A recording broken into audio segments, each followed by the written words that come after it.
आखिर सक्सेस को भयो त? कसले चाहिँ आफ्नो जीवनमा सफलता गर्यो त? राम या श्याम? हाम्रो समाजमा यो दुईवटा नाम एकदमै उदाहरणीय नाम हुन्। हेलो एन्ड नमस्ते एभ्रिवान, आयो सबैजना सन्चै हुनुहुन्छ होला।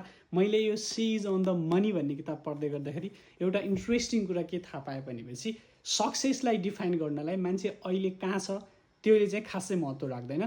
त्यसको लागि चाहिँ हामीले त्यसको पास्टमा जानुपर्छ। ल हेरौँ है त, एउटा राम र श्याम भन्ने दुईवटा मान्छे छन्।